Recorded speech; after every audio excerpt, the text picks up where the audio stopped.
Well, hello everyone, and welcome to this week's installment of Ask Rabbi Fox. This week we have a question from Ron Artstein. I have not heard the question yet. Ron, it's always a pleasure to get time to connect.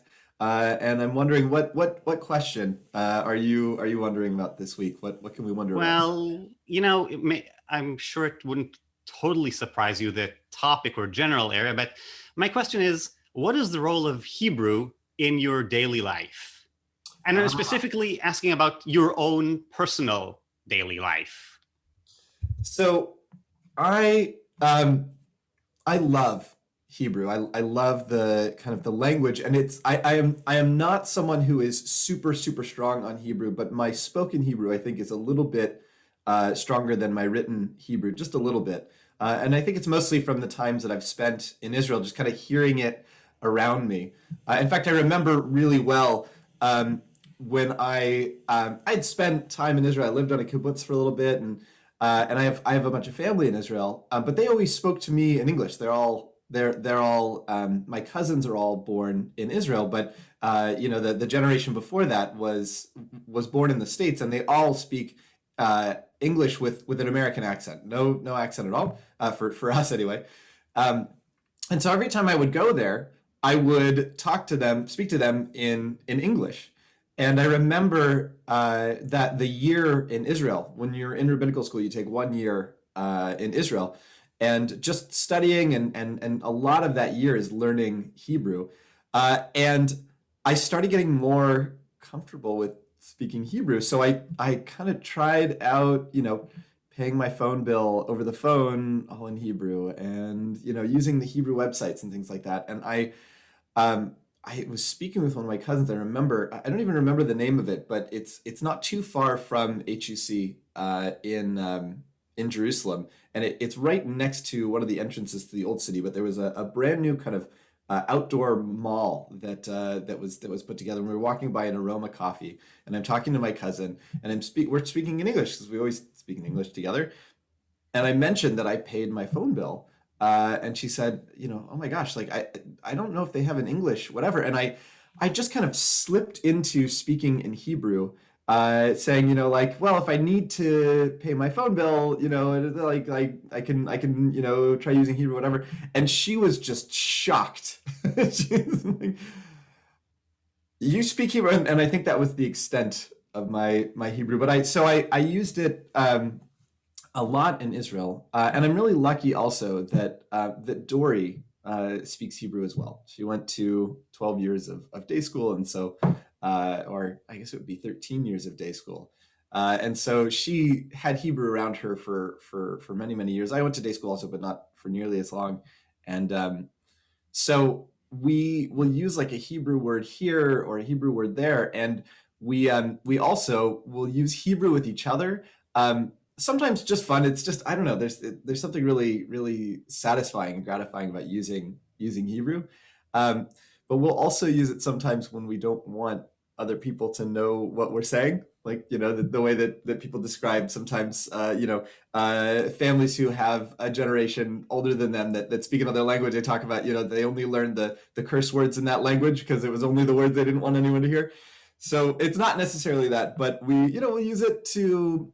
I'll give you an example. Like if one of us says like, "Hey, I'm gonna leave my phone in the car," something like that we want to be able to say out loud. Anyway, um, well, when we were living, we did that for years, and we were, in North Carolina and a couple other places, and we continued to do it when we lived in Brooklyn, until we started realizing that a lot of the other people were actually understanding what we were saying because there's so many Jews in Brooklyn. We would walk down the street, and we would hear them speaking Hebrew, and so we would just stop.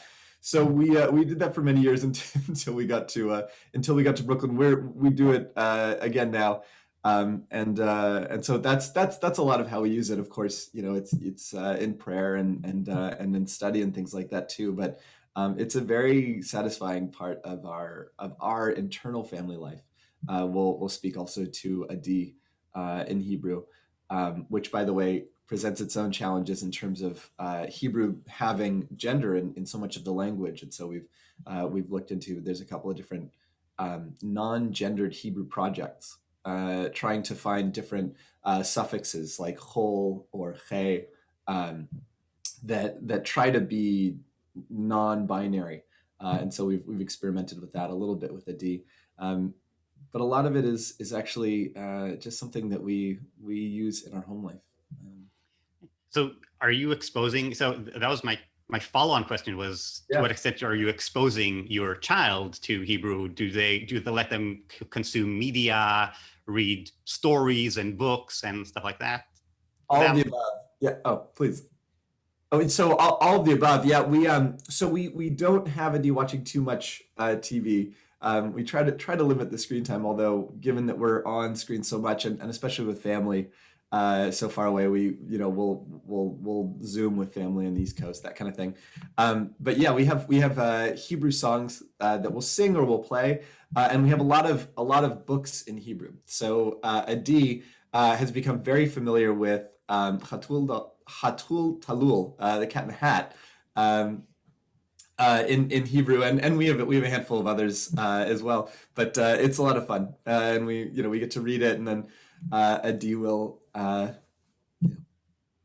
They're starting to pick up. I don't know how many Hebrew words they've picked up. They're starting to pick up English words, but it's a lot of fun. Yeah, we do a lot of singing and reading, and we'll speak to Adi in Hebrew also.